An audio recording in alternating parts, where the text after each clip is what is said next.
us alone.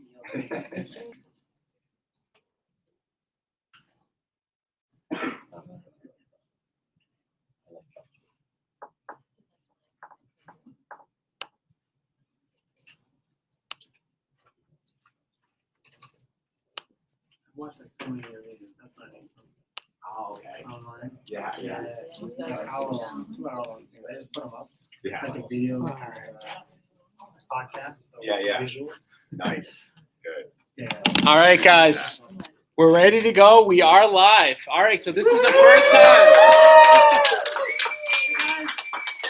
There we are, big party in here. So this is the first time that we've ever done something like this. It's pretty cool. So we're going to be hosting right now the traditional live stream that we have, but with some in-studio guests, which is exciting. Before I get started, if you guys can just let me know in the chat if you can see and hear me before we get going. Just type see and hear into the chat. And what we're going to do is we're going to focus on what the people that are here need. And this is really what the focus of the group, I would love it to be, because it's one thing, those of you who know me know I can just go on, I can talk for 5 hours straight about real estate. I don't really need, too many cues, but this isn't necessarily about what I want to learn about. It's what everybody here wants to learn about. So what we're going to do is we're going to go topic by topic, person by person, figuring out what everybody here needs help with. And I'm going to do the best that I can. There's no pre-prepared questions. So maybe one of these guys in the audience can stump me. We'll see. All right, so they'll do their best. So we'll just kind of go round robin. I'm going to ask somebody in the audience to come up with a question. I'm going to repeat the question because I know that it may be difficult to hear. And then we're going to kind of just go on. And by the way, if you're listening live and you want to put a question into the chat section, you can do that too. So, Elvis, you're up. All right. What am I doing? You gotta come up with a question like we talked about beforehand. Come on, man. Let's go. Let's go. All right, so this is gonna be a hard one, all right? Multiple part question. All right, let's go. Ready? Yes, I'm ready. What kind of obstacles do you expect when acquiring funds, i.e., banks, private lenders, or even partnerships where you do the work and they just give you the money? Yep. What type of obstacles? Yeah. All right, so you mentioned, he's asking about funding sources and the obstacles that you could kind of run into. He mentioned banks, private sources, partners.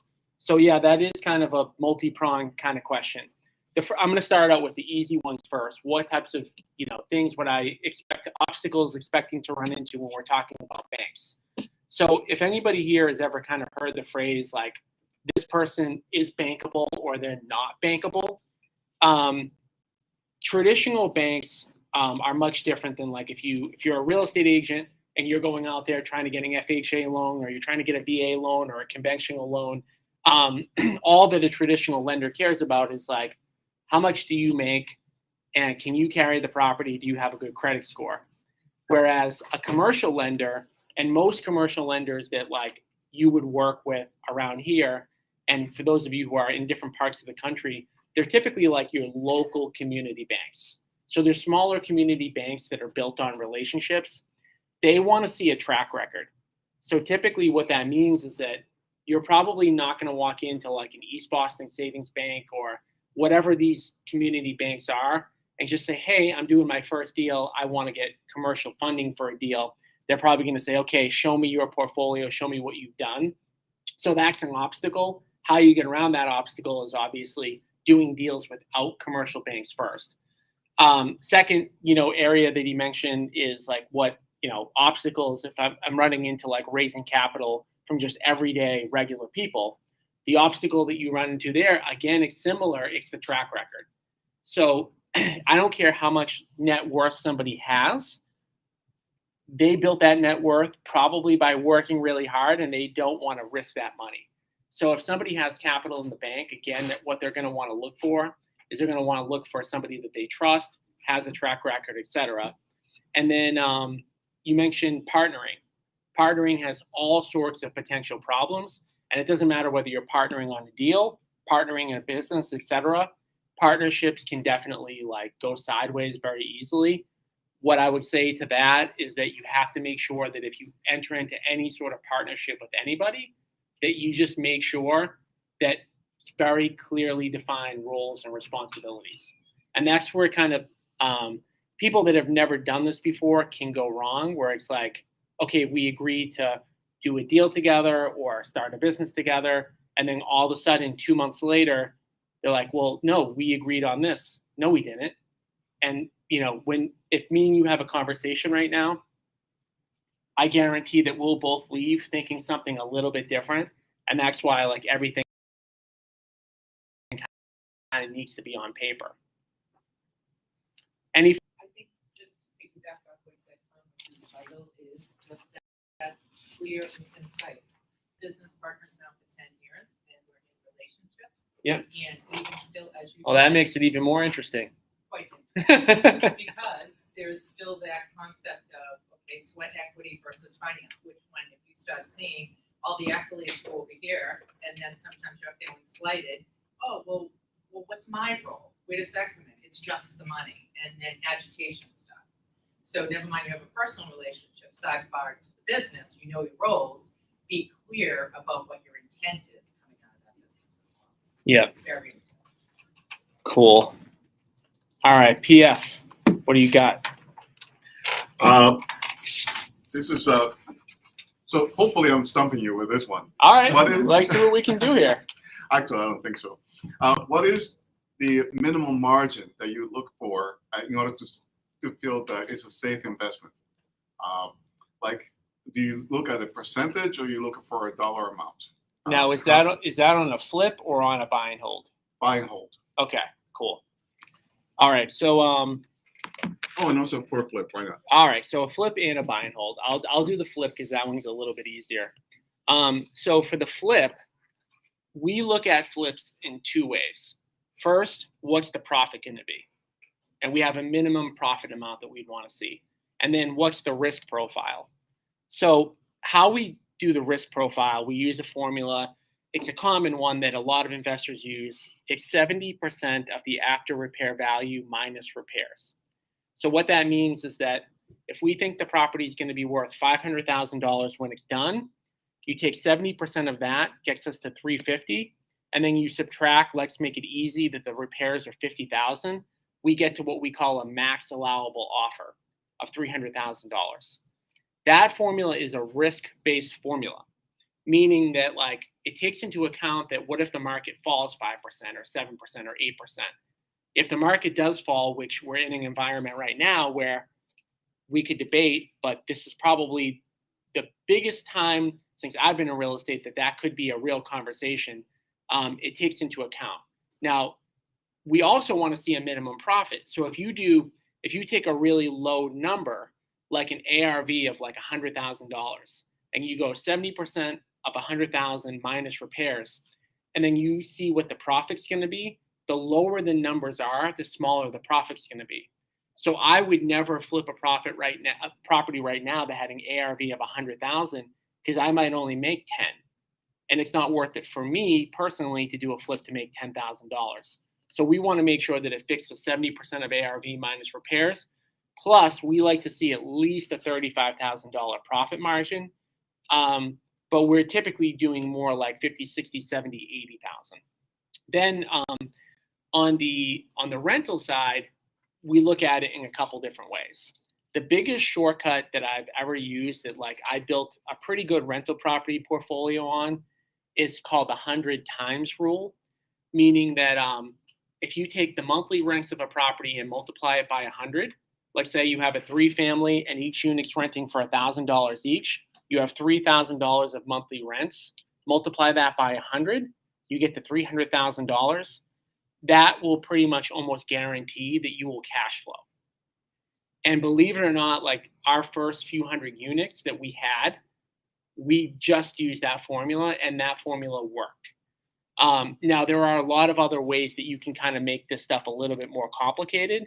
In terms of like a profit margin, if I'm owning like a 2 or 3 or 4 family property, I want to make sure I'm at least making $1,000 a month when factoring in vacancies and all these other potential issues. All right, John, what do you got? Yes. How would I interview and choose an accountant, a tax planner, as someone who is an agent and an investor. Yeah. So one thing I'm going to say about like professionals, and this is where it's unfortunate, but as somebody who's an investor or a business owner, I think you have to understand it first. And I know that that doesn't seem like that should be the case, but if you interview 10 CPAs and you don't know what the heck you're trying to like look for, you're going to have no idea, and you're going to be gambling. Now, the one thing I know when it comes to tax and legal is nobody is ever going to care about you paying less taxes more than you. Nobody's going to care more about you not getting sued than you. Nobody's going to care more that if you litigate that you win than you. So unfortunately, like I don't believe that there's not too many professionals where I would feel like, okay, I can be completely uneducated in an area, and then I'll just ask who's the best person and then bring it to them. Because what happens if they don't ask the right question? What happens if there's something that you know?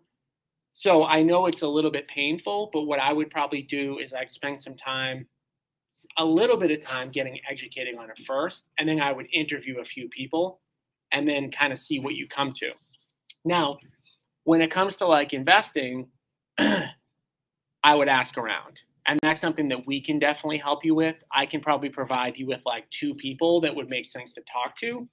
But even with that being said, I still would never want to put myself in the seat of like, okay, this is the person that knows everything. I'm going to just kind of take their advice and not learn, because I think that's where you can kind of get into not trouble, but like you won't maximize your own situation. But I can definitely provide you 100% with a couple of good CPAs. But you asked me a question yesterday on Messenger that like that's what I would study like a little bit more yourself, so that if you go into them and they say something that doesn't make sense to you, you can kind of have that like back and forth. All right, Leah, what do you got? Mine is pretty simple. I just like to know where to invest, in state or out of state. Okay. In state or out of state? That's a really great question. My follow-up to you would be, are you investing money passively into a deal where you have an operator that's doing all the work and you're just cutting a check, or are you the one operating? All right, so that's a great discussion. So, all right, I'll give you like an example. So like, for example, like we build apartment buildings. We raise capital for apartment buildings. We offer, 12 to 20% rate of return when people give us money. So cutting a check means that if you cut $100,000 check, at the end of the year, you're going to have like $120,000 or $115,000. That's completely passive. In my opinion, if you find a really good operator that you trust and you just have a check to write, you could invest anywhere. Now, if you're telling me, okay, I now need to operate, now that makes me a little bit nervous for somebody to operate like out of state. It's not that it's not doable, it's that it raises the degree of difficulty to a level where like that better be like your primary focus. And I know you sell a lot of real estate, so it would almost have to be like, I'm focused on building up an operation, whether it's like in Florida or Texas or like a lot of these other states that are very attractive to invest in. If you're going to be like the operator, then it needs to take up a lot of your time. And for you specifically, I don't know that I would do that, because you make good money selling real estate. So you'd almost have to like switch gears and focus on that, which probably won't make sense for you. So I think the bigger question for you is like, do you want to be an operator locally or like use money to invest? And there are like pros and cons of both of those. If you're talking about like getting the greatest return, being the operator is going to give you the biggest rate of return, but you have to learn new skill sets. You have to put in more time, but you'll get a bigger return. Or you're cutting a check and you're getting a 10 to 20% rate of return, which you're probably not getting 30 or 40. Like you're getting a good rate of return, but it depends on where people are at in life. So like my best friend, who's one of the laziest people I've ever met, he's a really good salesperson and he signed on. He worked for a biotech company, signed on, and he got a bunch of stock options. And he's a really good salesperson, but he doesn't work hard. And but he got these stock options. And long story short, he ended up cashing out for $4 million. And he just invests his money with us. He doesn't want to operate. He doesn't want to do any work. He doesn't do any work. So he just wants to be completely passive, which I think if we're all kind of sitting in this room, like that's what we all want to do. But we have to look at like, what's our current capital base? If your capital base is like $50,000, you don't have enough money to just have your capital work for you. You also have to do active things. But if you have $4 million, then it's almost like, why would you be active? Because you really don't need to be. All right. I'm sorry. Joe, what do you got? Well, I want to play right off of that. Besides yourself and your company, Yep. where would you look for if you were a passive investor? Yes. What sources would you look at? What metrics would you look at? What due diligence would you do? Yep. So if we're talking about passive investing, the number one thing that you want to find is an operator that you trust.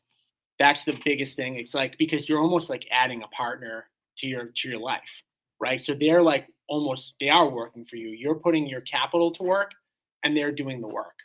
So what I would want to look for is a track record of somebody that you like, you see what they've done, you feel comfortable with it. And then other things that I would kind of think about are like areas. So again, like if you have money and you want to be a capital partner into somebody's deal, you can invest anywhere. You can invest anywhere in the United States. But again, I think it comes back to like, who's the operator? In terms of operators, there are a lot of people that do this. So there are a lot of people that they call it syndications. There's a lot of people who do syndications. There's a lot of great operators out there. I would think about like geography, because you probably do want to like travel out there just to do your due diligence to make sure that everything kind of lines up. Track record, I would look at the asset class too. I know what I'm very, very, what I like. We build apartment buildings, 20 to 100 units. I feel that those are very safe. I like them. They're in good areas, but there are a lot of other types of investments that people do that they syndicate. People syndicate like ATMs, people syndicate vacation properties, people syndicate, strip malls, like all these different types of things. So one thing I would think about, I know you mentioned that you had a background in real estate, and I would kind of think about like, out of all the different asset classes, like what are you comfortable with that you would have almost like an easier time underwriting yourself? Like if I were you, like I wouldn't want to invest in like an ATM, like syndication, unless that was your background.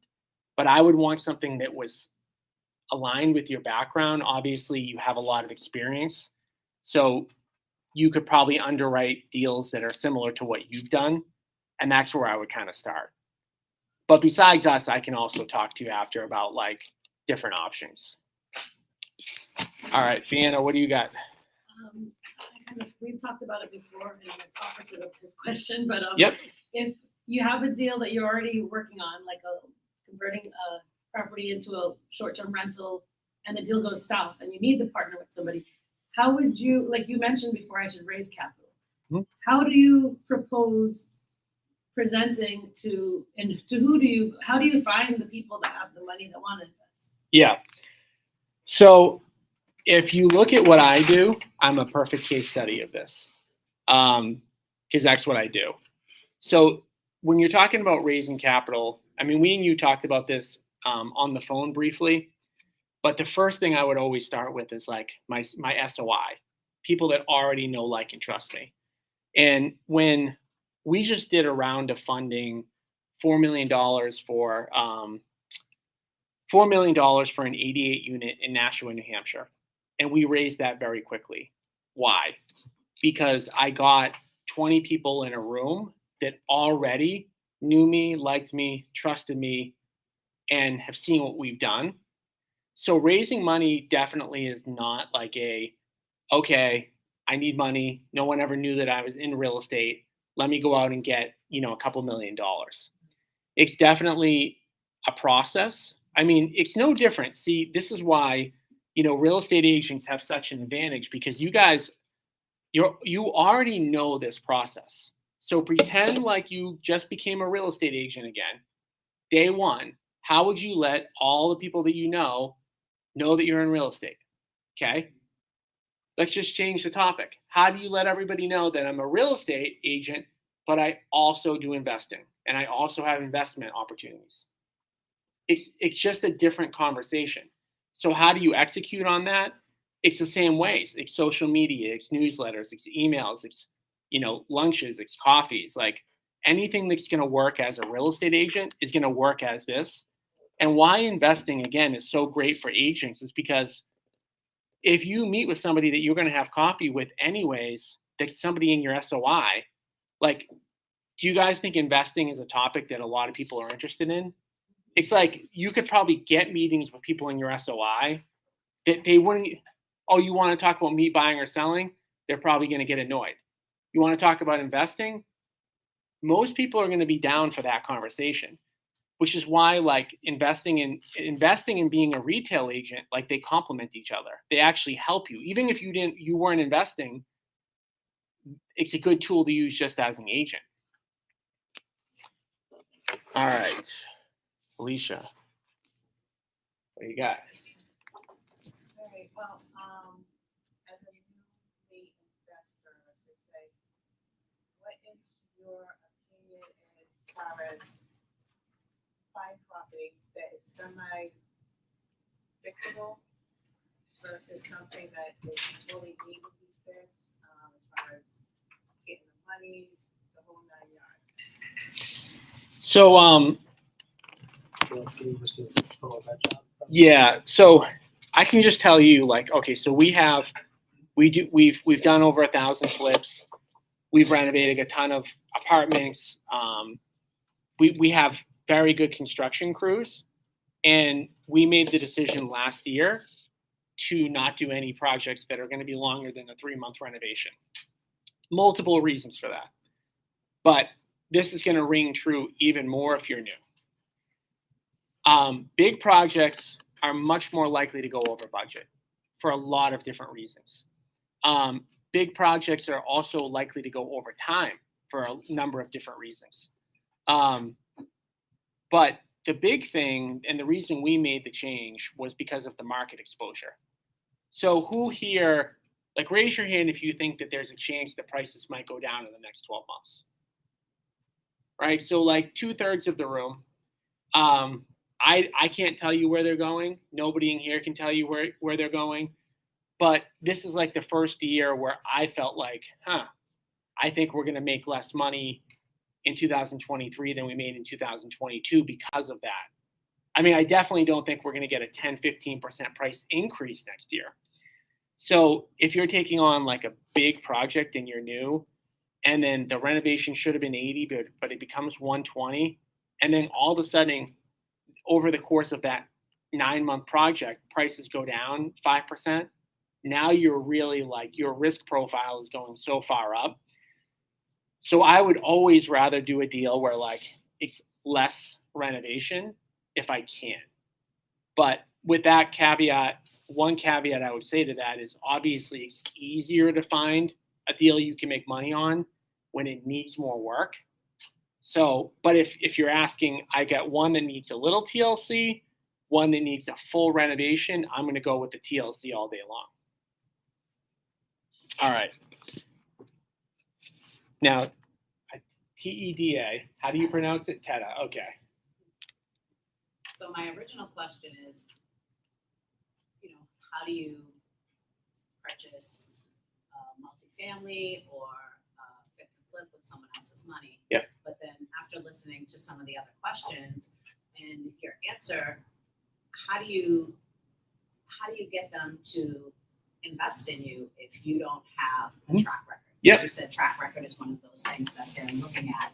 If this is your first shot out there, Yep. how are you able to get them to invest in you? Yep. So these are all really good questions.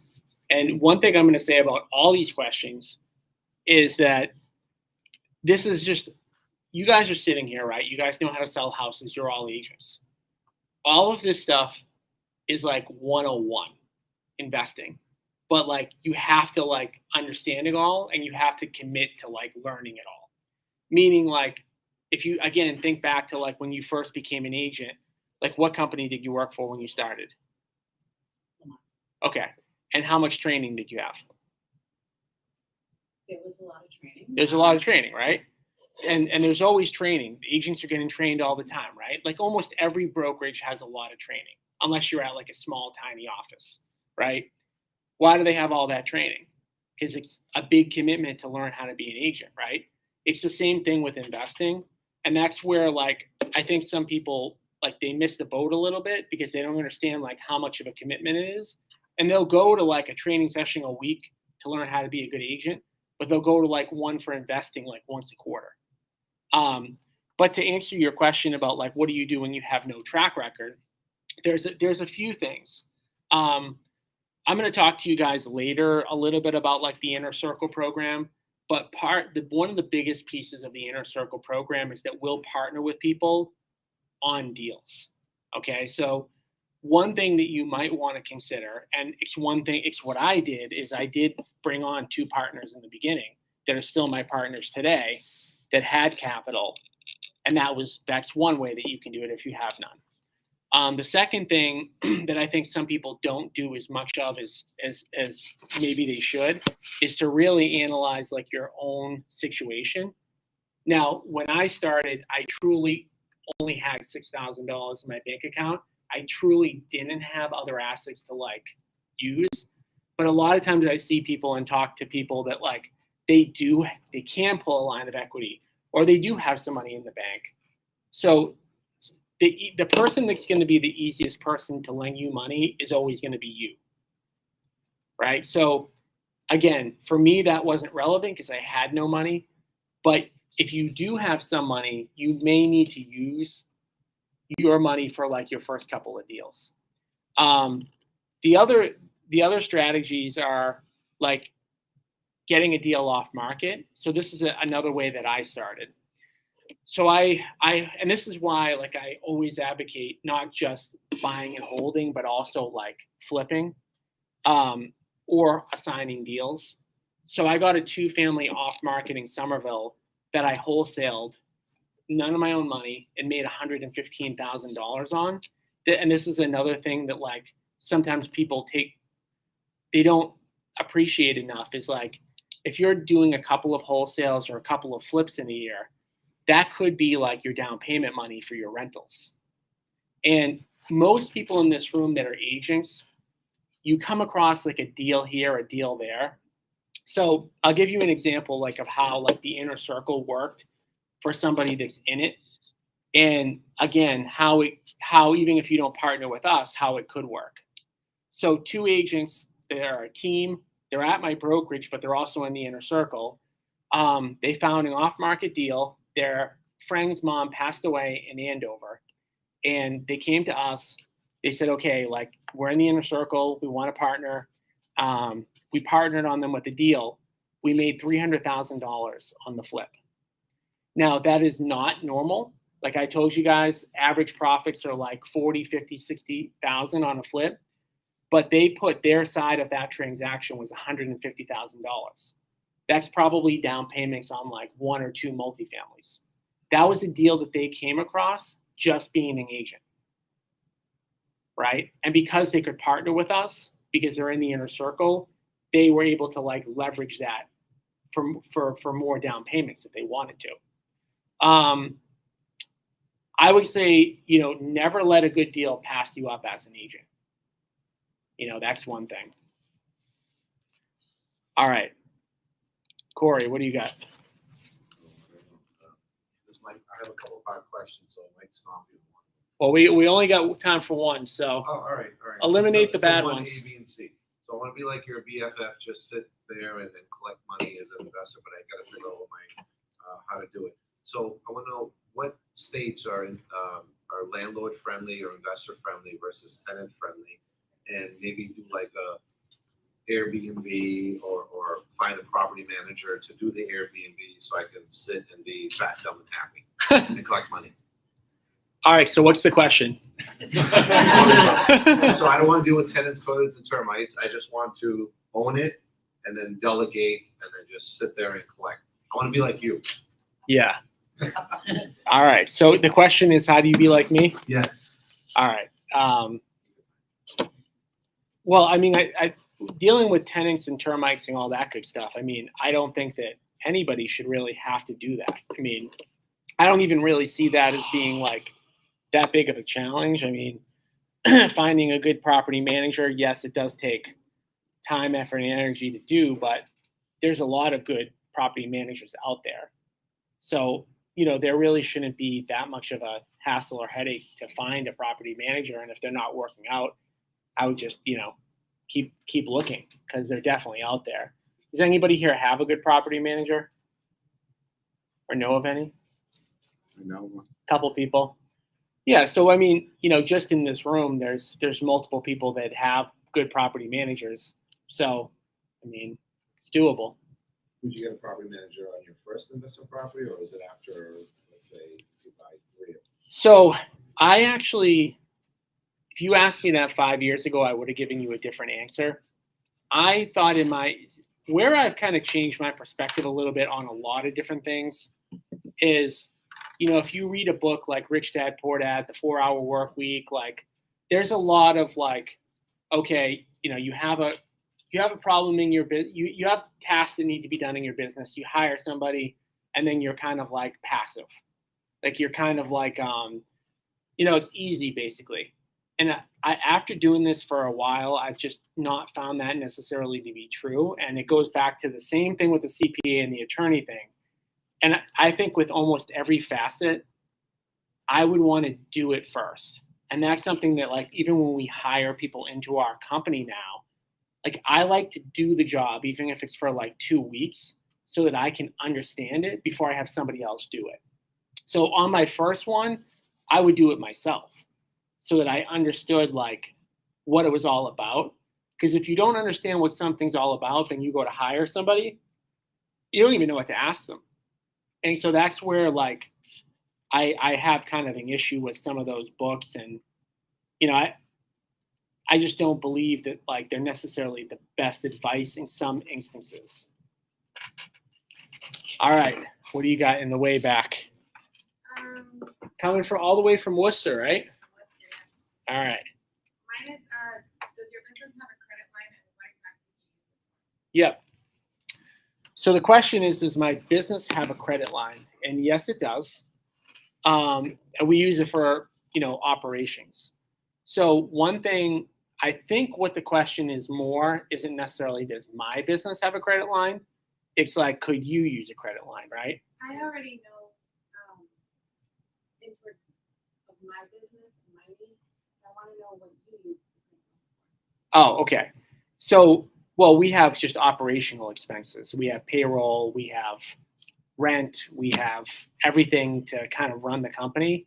So we have that line to draw down on if we need it. So we don't necessarily, like, the thing with like lines of credit on businesses is like, so I don't know, maybe I'm wrong, but I kind of interpreted the question as like, are you asking like, can you use it for like investing? I mean, in my business, I would use it with my construction company to buy the materials. Yep. Maybe put a down payment on the house, but something that would be short term, so I can pay it back. Yeah. I mean, you're technically only supposed to use the line of credit for like operations, but people do use it for other things. But lines of credit, like, they're not usually typically that easy to get. Like, banks don't love giving lines of credit to like small businesses. We do have one, but we have, I think, 40 employees and pretty decent size like revenue and stuff like that. I know this wasn't your question, but like, I don't think that that's going to help necessarily too many people in the room. I wouldn't I wouldn't, that's not like a funding source I would really think too much about. And again, I know that's not your question, but I'm addressing maybe what the curiosity might be in the room. I think we have a few $100,000 for our size business. You know, it's not a lot given the volume. All right, middle back. Yes. I don't have any questions. I don't get to learn. Okay, that's okay. Can I just say that? Yes. All right. Amazing. All right. Thank you. All right, Lisa, you can have 2. So, you know, I was talking to Tom earlier, most importantly is getting those properties. Having been out there as long as we have, we get the phone calls because centers of influence know that, hey, we get this property. But sometimes what Tom just said about the assignment, for instance, he said it was 115, did you say? Yes. I want to learn about that, number one, because Okay. on our assignments, they're about 5,000 to 10,000 Yep. at best. Yes. But more importantly is the direct buys. So you break down auctions, centers of influence, and knocking at the door. What's another way to get those properties? Okay. Probate. So, you know, the first deal we ever did was 13 Cameron Ave in Somerville. See the sign on that wall? That's what the brokerage was named after. So, why the assignment fee was so big? Why it was $115,000? So, this was in 2000, beginning of 2009. When we first started investing, we would generate face-to-face appointments and we would go out and we would make offers on homes. We were very scared to do our first deal. Very scared. It took me 6 years to do my first deal.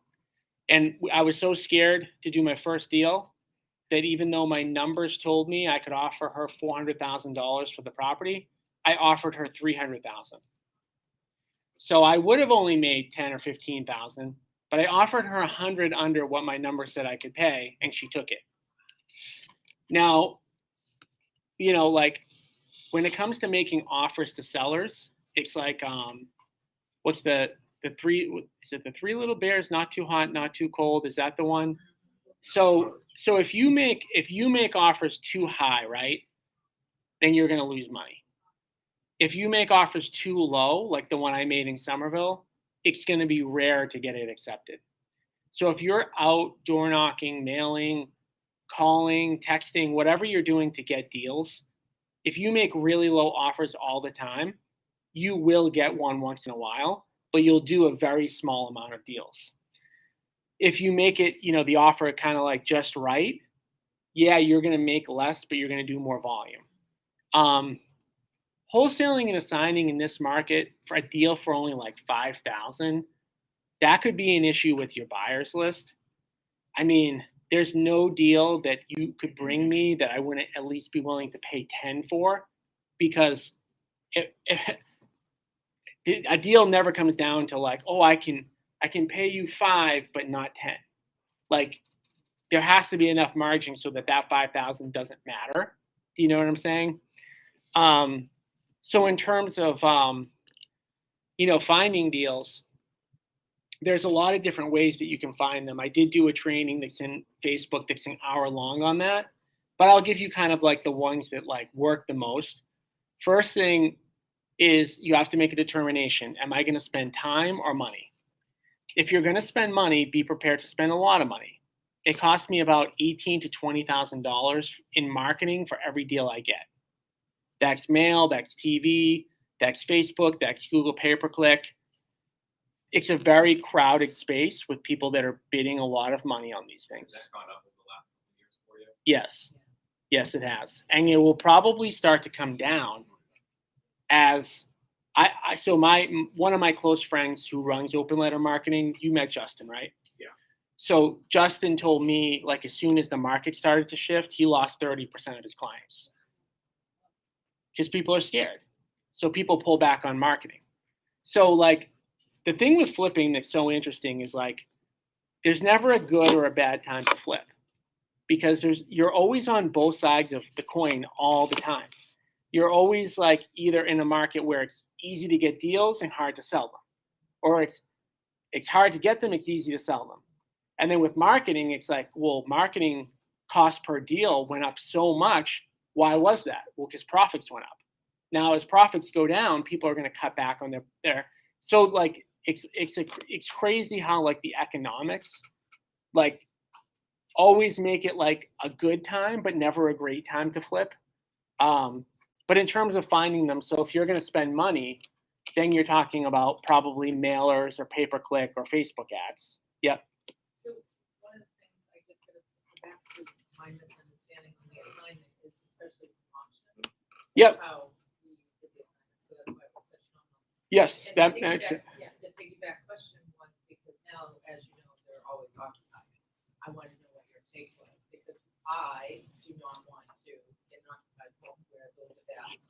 And he wants to take that risk because everybody said, just like you said earlier, they'll throw money at it, just like everybody says to get the person out of there. But then you got to go through the court system. And I look at it like, no, why am I going to take that headache on? Going back to, I'm on the passive side. Why would I want to take that risk? But if you're not getting the properties, that's a risk you might want to take. So we're now focused a little bit more specifically on buying properties at auction. And buying properties at auction is something I haven't done for over 5 years for the reasons that you just mentioned. So to me, buying properties at auction is not really buying them off market in my own definition. I want to get face-to-face with a seller in their living room negotiating with them. In terms of buying properties that are occupied in Massachusetts, you got to be willing to have a big loss because it's tough to get people out.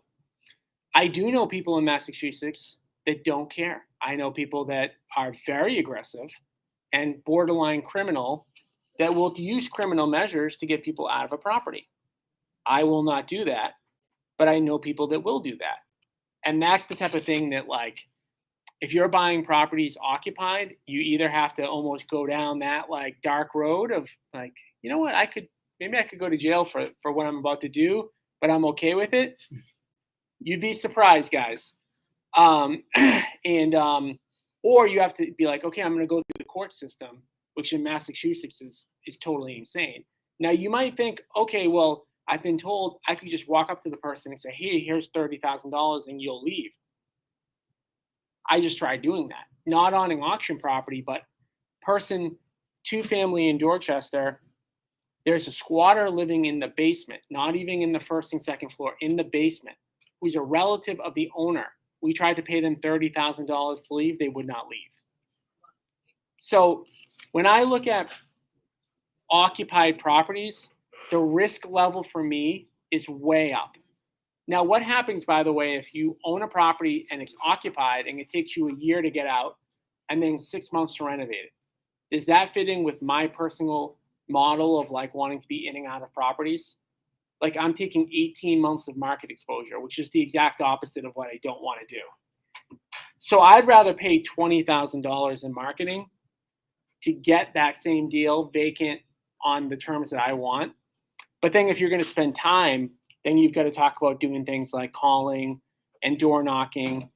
And one thing that agents kind of take for granted, I think, is networking with other agents. So I have a friend that his entire business is built on networking with other agents and finding deals from other agents. You all co-broke with people all the time that come across these deals. Most agents do not even think about capitalizing on these opportunities. They don't even think about it. They get a house, it's beat up. The person's like, hey, I want to just sell it as is. And they're like, hey, I've got a great idea. Let's list the property. And they convince them to list and go on to the market. All right. Yes. On that, if it's a buy and hold, is the risk way less for you if it's occupied? So, well, on a buy and hold, it's a little bit different because on a buy and hold, you're holding it for a long period of time. So on a fix and flip, you have a ticking time bomb that says, I need to sell this property within a window of time, right? Like you can't be like, oh yeah, I'm just going to hold it for an extra like 5 years. Whereas on like a buy and hold, it should be a strategy where it's like 10 plus years that you're going to hold it. So I'm a little bit less concerned about as long as I can cash flow and hold the property with tenants, as opposed to like a single family occupied by either the old owner or a tenant, now I'm like owning that property, needing to sell it, and it's 18 months later. All right, let's see. Yeah, what do you got? Rookie. Legally, do you know how to lower the capital taxation for long-term investments and short-term investments? Yeah, so Legally speaking, I want to know if like there's a way to hire a lot of your profits on whatever you invest it into different entities and like maybe use that as leverage so that way you don't have to suffer 7%. yeah, there's two things there. The first is like doing a 1031 exchange, which is a vehicle that you can do, which basically if you were going to pay capital gains and then you can identify another similar like-kind property of greater or equal value, you don't have to pay taxes. You can take the profits from one property and then buy another. The other thing that sometimes people do that can be a mistake sometimes is instead of just refinancing the existing property and holding on to it, they sell it. So if you can refinance, get capital out of that deal, because that's tax-free, and then put that money down into another property, that can sometimes be better. For long term, yeah. And how was your experience? What do you mean? Like, let's start with the long term. So when you define for long term, do you have a hard time with like the legality behind it, or was it just a simple process? It's pretty simple. Pretty simple. I mean, banks want to lend on real estate that has equity. So if you have a piece of real estate that has equity, banks want to lend on it because they consider that to be a lower risk deal. That sounds actually something. And then for the short term, do you have a hard time like getting that 1031 exchange through a long process? So you get a 1031 exchange. Well, I feel like there's a lot of like really difficult with all the groups of lenders, lawyers, banks, you know what I mean? So like you had a bad experience with that. Well, when you do a 1031, you have to hire a 1031 intermediary, which is like a company that focuses specifically on doing 1031s. And I mean, there's documents and hoops that you have to go through, but it's not complicated or hard to kind of pull off. And they walk you through all that. So when you hire a 1031 intermediary, they'll tell you exactly what you need to do, and then you just have to do it. And then last question. That's okay. Do you have a 1031 exchange representative, or do you just like always discriminate just choose the people you have a representative? So, if you work with a company that you like, I wouldn't switch, but it's not the type of thing where having like a good one is going to like do much more for you. So it doesn't really, as long as you're using one, it's not like you need to like shop around and interview 10 different 1031 companies. Yeah. We did say it was early term, so in order for you to do anything, you have to know what's going on in that way. You know, so that's where I'm coming in, because I want to make sure that screw up the process. Well, yeah, I mean, if you so this is going to get back. We're going to talk a lot more about this book Traction, and I know that you're new, right? So I'm going to you're at a point now, because you are new, where you could be doing a million different things. You need to get focused on getting educated on the stuff that's going to impact your business the most right now. So we're talking about a 1031 exchange. Do you own an asset that you would 1031 into? And I asked that for a reason. I would literally delete 1031 exchanges from your brain right now, because it's going to fall into the category of like nice information to have, but not useful for you today. So when we get off of this session, the live session, we're going to talk about this book here, the Traction book, and we're going to talk about what are these things that you should be thinking about. Because there's too much to learn to be like, oh, I just want to learn everything. So we need to figure out like what are the top 2, 3, 4 things for you, because they're going to be different than you. Because you may have that. You may have a building to 1031, and that might be your top priority. But for you, I know it's not, and that's the reason I asked the question. What do you got? I wanted to ask you, in line with what the gentleman was saying, what about selling a property to a spouse or family member for maximum amount, if not over asking? I know there's upfront costs for like a PMI or whatever, but essentially you're getting everything up front. The house overall, the market benefits from it because now you have a record, a comp that says, hey, it was sold for above asking. So anything with financing is going to require an appraisal. So is there lending on it? Let's say it's zero. Let's say it's all paid for. It's somebody who owns it outright. Instead of going home equity line of credit because they're going to be giving you the money, like you said, tax free. But this way you can. But you're talking about like bumping up a sale price above what it would be, right? Yes. So the bank's going to come in and be like, okay, I'm going to give you a certain percentage of what that value is. And if the property is really worth $800,000 and you go, oh, let's make a purchase and sale for $1 million, bank's going to come in, be like, it's not worth $1 million. We're not giving you money based on the $1 million. Well, we're assuming the market's going to go down a little bit, right? With correction, hopefully that comes up. So if you sell now at the peak or sort of at a standstill, yeah. If the market does come down 10, 15%, you're sort of ahead of that, and you already got the money in your pocket. Okay, but you were originally talking about like bumping up a purchase price above where the market was at, right? To the current appraisals right now. Oh, current appraisal right now. Okay, yeah. COVID appraisals. Okay, yeah. Does that make sense? I don't understand the question, to be honest with you. Okay, so current appraisals are above what they were before COVID, right? Yes. Because the market has increased. Yes. We're assuming that the market's sort of going to correct itself, where it's going to go down. Sales price might be coming down a certain percentage.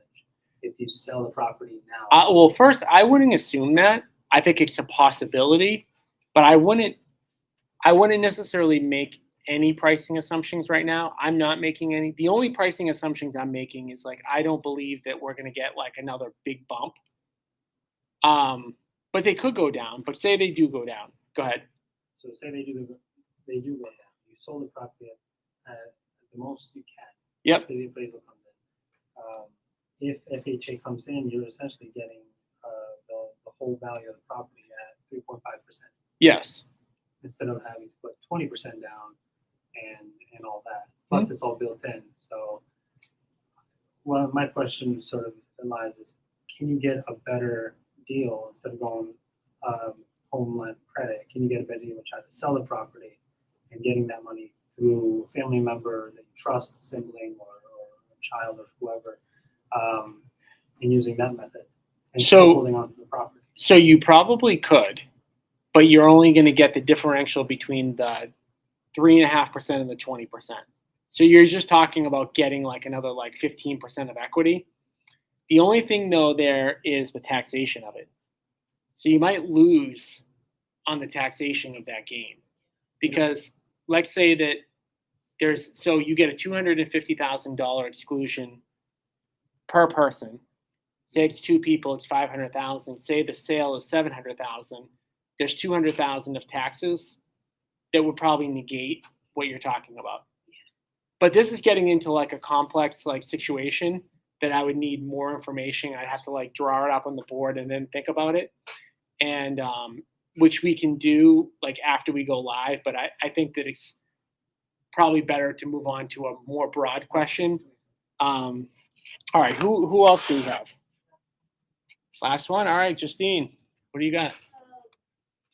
So what would be the best advice that you give for someone who's basically my situation, that is a new realtor investor to do for the first step? Okay. There are so many noises out there. I just want to really truly focus on something, whether it's to start cold calling or writing letters or something else that I need to learn right away. Yeah. So that's a great question. And the only way I can answer that, I get asked that question a lot. The question for the people who might not have heard it is, You're just starting as an agent investor. What do you do first? I can't answer that question until I know what your 10-year goal is. And it has to be written down on paper, clear, very clear.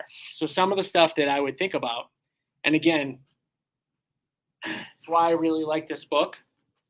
I guess step one is I would read this book in all seriousness. I would read this book because some of the stuff I'm going to talk about is really relevant to where you would start. This is a hard thing because nobody knows where they want to be in 10 years exactly. It's not possible. And even if you think you know where you want to be in 10 years, something's going to change. Like I thought I knew where I wanted to be in 10 years. I had 4 kids. What I'm going to say is going to sound really dumb to the people who have had kids, but my priorities changed a little bit once I had kids. Something I didn't think about. Really didn't think about it. 10 years ago, my daughter's 9.5. My priorities are a little different now. So what I want is a little different now. So I did spend time trying to figure out where I wanted to be 10 years ago, but it's a little different than where I actually want to be right now. But with that being said, you have to at least start there and say, okay, where do I want to be 10 years from now? How many hours a week do I want to be working, right? How many vacations am I taking? What's important to me? Do I still want to be, a real estate agent? Do I want to be just an investor? Do I want to be both? Do I want to be completely passive and just invest my money? And then you also have to get together what that figure is. Like wherever you want to be in 10 years, there's going to be a number associated to it. Like I need X amount of money per month, and you have to have a plan on how you're going to get it. So, a simplistic example of that that I actually had probably 2 months ago is I had somebody who came to one of these events. They had $500,000 and they wanted to earn $5,000 a month of passive income. That was their goal. They ended up investing that money with us. Now they have $5,000 a month. They don't have to do anything else. So when we're talking about what should your first step be, we got to figure out where are you at today? What skills do you have? Where do you want to be in 10 years? And then how do you bridge the gap? So we definitely need to know where you want to be in 10 years. Because if you don't know the answer to that, then like you just mentioned, cold calling might be a strategy to use, might not be. That's just a strategy. But for that person that wanted to earn, they wanted to earn $5,000 a month in passive income. If they said, should I cold call? And I said, yes, would make no sense for their plan, even though that might be a recommendation for 20% of the people that we talk to. But, this stuff is all, that question is an inner circle, specialty type of question where it's you guys can show up to all of these. I guarantee you'll learn a lot and I guarantee you'll feel good about the information. But then when you leave, it's not about what you needed. It's about what you specifically need, right? And that's going to be totally different because every one of us is in a different position. Do you have kids? Oh, how old are the kids? Oh, what do the kids need? Does your spouse work? Do they not work? Everything is individualized, which is why I sell the Inner Circle program so hard because I know it's what a lot of people need. A lot of people need the extra individual guidance to say where are the gaps? But I would start definitely with the 10-year, because if you don't know the 10-year, then it's you could implement any strategy and it might get you where you want to go and it might not. So we are literally at the 59:05 mark. Oh, all right, Tyler. Well, somebody said that this is the last person and they're right there. So I apologize. All right. He moved. Oh, you moved. He did move. Yes. All right. There we go. So, coming from someone that, has tried to specialize in listings and, going, and that's my whole pitch, how am I going to get you the most amount of money for your house and having a lot of trouble with the idea of trying to get the deal. I can find the opportunities, but my pitch is, I don't know the pitch, so the question is, how do I make that transition? Do you have material? Is there a place to go? Maybe scripts. And secondly, route to putting together a team of people to do the work for any type of flip? If you have the calculations and you have the opportunity, what would you recommend for that avenue? So this question is a very common question for agents. And my thing to you would be, you just basically said, like, I'm used to going into a house and pitching, I'm going to get you the most amount of money for your house. Is that the right solution for everybody? No. Okay. So when you go in, and this is what I always say to people, when you go in to any selling situation going, hey, I've never even met you, I've never asked you a question, but here's the solution. I think that's the wrong thing, because you're going in, you have to ask them questions to figure out what they need and then deliver them the solution. So when we go in, we meet with about 120 people per week. We only buy 4 houses. So there's 116 people we meet a week that we tell them don't sell to us because it's not the right solution. The right solution is probably what you're typically doing. So when I'm going into a house, I want to, on any selling situation, I don't care if somebody's coming to me, they want to buy my product. I want to ask them a bunch of questions to figure out, does this make sense for you, right? So if I'm going into a listing presentation, I'm going to go in, I'm going to talk to the person, I'm going to look around the house, I'm going to ask them, like, what's the most important things to you? How do you plan on selling? Do you want to like deal with doing repairs or dealing with inspection items or having some timeline uncertainty? And this will be more relevant now. So we haven't had this happen to us in like 7 or 8 years. Has anybody had to do a price reduction in the last few months? You guys remember what those things are? Ouch. So there's actually going to be much more of a need for a cash offer in moving forward. Because what's happening as the market's shifting is you have some sellers who have a timeline need. I had to sell in 60 days. 6 months ago, you could walk in as a top listing agent, be like, yeah, no problem. I could probably shave off 15 days if we need to, right?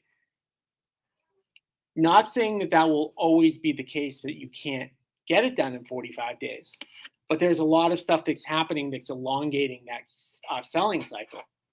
So even you could even have sellers that want the most amount of money, you put it on the market, and then they actually go with the cash offer because they have a timeline deadline. So in terms of like everything, all of this stuff goes back to education and learning about like what are the benefits of the cash offer and who is it right for? Who is it the right solution for? So that when you identify the person, and you've actually done it for us, so you've already done it, so you kind of know what it looks like. But just identifying it and being able to like help the person.